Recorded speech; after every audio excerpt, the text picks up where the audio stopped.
इस वीडियो में बताई गई सारी जानकारी पब्लिक प्लेटफॉर्म पर उपलब्ध है। इसमें ऐसी कोई जानकारी नहीं दी गई है जिससे हमारे सुरक्षा बलों की गोपनीयता भंग होती है। डिफेंस डिटेक्टिव सेना का सम्मान करता है और उन्हीं जानकारियों के आधार पर काम करता है जो सार्वजनिक रूप से मौजूद। पाकिस्तान हैरान है, चीन भी चौंक गया है। ये इंडियन नेवी को क्या हो गया है? तो दोस्तों, बात कुछ ये है कि आईएनएस अरुणाला के बाद अब भारत का एक और जंगी जहाज हमारे देश की सीमाओं की सुरक्षा और दुश्मनों के संहार के लिए समंदर में उतरने वाला है। स्टेल्थ मल्टी रोल फ्रिगेट का नाम है आईएनएस तमाल।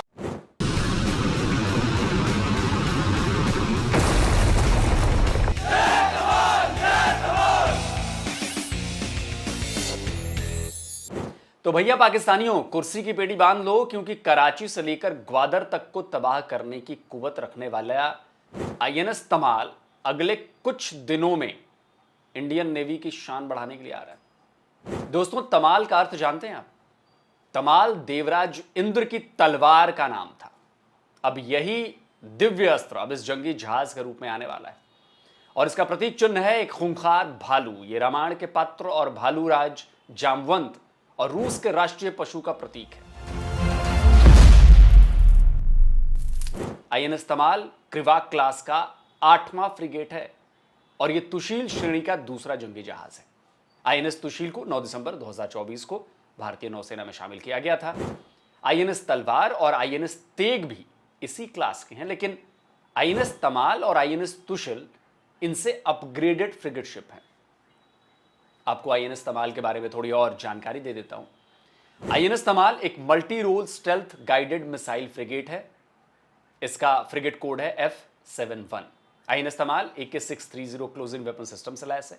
यह वेपन सिस्टम शॉर्ट रेंज में दुश्मन के मिसाइल या एयरक्राफ्ट पर तबाही की आग बरसाता है। यह दुश्मन के जहाजों को भी निशाना बना सकता है। आईएनएस तमाल में A19001 भी एक गन लगाई गई है। ये 100 mm की मेन गन है। RBU 6000 anti submarine rocket launcher भी इसमें मौजूद है। यह दुश्मन के सबमरीन के लिए समंदर में समाधि बना सकती है।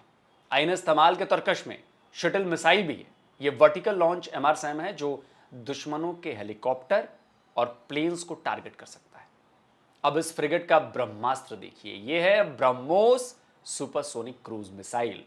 अब यह मिसाइल जब दुश्मन पर दागी जाएगी तो क्या शिप, क्या नेवल बेस और क्या एयर बेस, जिस पर दागी जाएगी उसकी तबाही तय है। INS Tamal heavyweight torpedo, fire control radar और सिस्टम और एयर अर्ली वार्निंग और मल्टी रोल हेलीकॉप्टर से भी लैस है। इसकी स्पीड है 30 नॉट्स, यानी करीब करीब 56 किलोमीटर प्रति घंटा, जो एक फ्रिगेट के लिए अच्छी खासी स्पीड है। अच्छा, यहां पर एक और बात मैं आपको बता दूं दोस्तों। बताया जा रहा है कि इसकी जो स्टेल्थ कैपेबिलिटी है वो S500 जैसे इंटरसेप्टर को भी मात देने की क्षमता रखती है।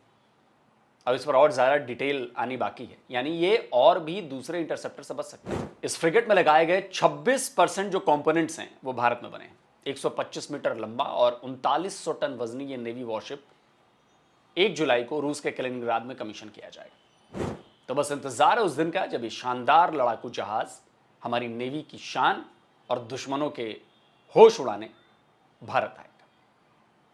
दोस्तों, आज की वीडियो कैसा लगा जरूर अपने कमेंट में राय दीजिए और जिन दोस्तों ने अभी तक डिफेंस डिटेक्टिव को सब्सक्राइब नहीं किया है तो भाई चैनल को सब्सक्राइब करिए, ऑल नोटिफिकेशन ऑन करिए बेल आइकन प्रेस करने के बाद, जिससे हमारे द्वारा अपलोड किए गए वीडियो की जानकारी आप तक फौरन पहुंच जाए। जल्दी मिलता हूं एक और नए वीडियो के साथ। नमस्कार, जय हिंद। तो अगर आप चाहते हैं मुझसे बात करना, मुझसे कोई सवाल पूछना, तो फैन कॉल पर आप मुझसे कनेक्ट हो सकते हैं। फैन कॉल में ये सुविधा है कि आप अपने हिसाब से वहां पर जाकर टाइम स्लॉट बुक कर सकते हैं कि आपको फलाने दिन मुझसे बात करनी है, फलाने टाइम पे मुझसे बात करनी है। लेकिन ये भी बता दूं कि ये पेड सर्विस है।